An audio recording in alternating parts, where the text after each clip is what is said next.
military escalation over the strait could further undermine the efforts to extend a ceasefire between Iran and the U.S. We can now speak to German-Iranian political scientist Ali Fathollah-Nejad. Welcome to the program.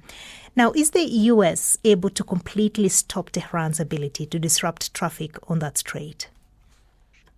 Well, that's at least what the U.S. is trying to do through those strikes to undermine Iranian efforts to control and monitor the Strait of Hormuz and also to degrade its military capabilities to do so. But I fear what we've recently seen is a new level of escalation and a new normal that is identified or defined by the fact that the Islamic Republic chooses to disrupt the Strait of Hormuz whenever its interests dictate so. Earlier in the program, we heard from a retired U.S. Army intelligence officer who said that the fact that oil prices have not risen by much could be a pointer that Iran's ability to disrupt traffic there is being degraded. Do you agree? Well, whatever Iran does is based on the calculation that there are powerful elements within the ruling elite in Tehran who think that the best way to deter a full-fledged return of large-scale attacks by the United States against Iran is through power and through deterrence rather than through diplomacy and negotiations. So this is the basic, logic behind what Iran does, but it carries a lot of risks on a number of fronts. It invites further U.S. strikes against it. That's the first one. The second one is that it creates a lot of tensions with the Gulf states and brings them rather closer together against Iran rather than going into some kind of an accommodation mode with Tehran.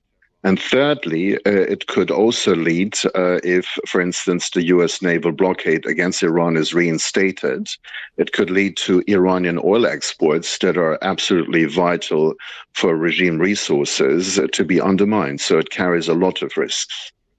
So it could be counterproductive for Iran as well. And President Trump initially said that the ceasefire was over, but he also says that talks are still continuing. What do you make of those statements? Is there still a real prospect that the talks will continue?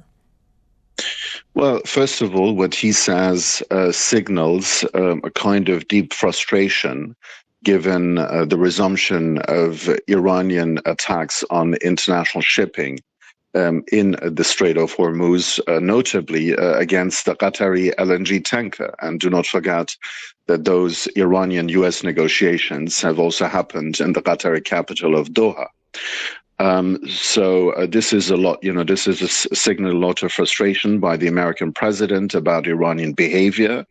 When it comes to the prospects of negotiations succeeding, I think that this is going to be extremely difficult, even when we only talk about a kind of deal between the two sides that sees Iranian nuclear concessions in exchange for sanctions relief.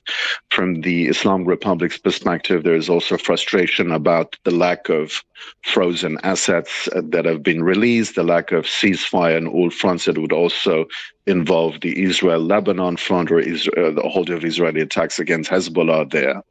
But at the end of the day, the disruption of the Strait of Hormuz by the Islamic Republic remains the most potent and formidable weapon at the hands of the Iranian regime to force the other side to make some concessions and especially to raise the costs of any full-fledged return of war.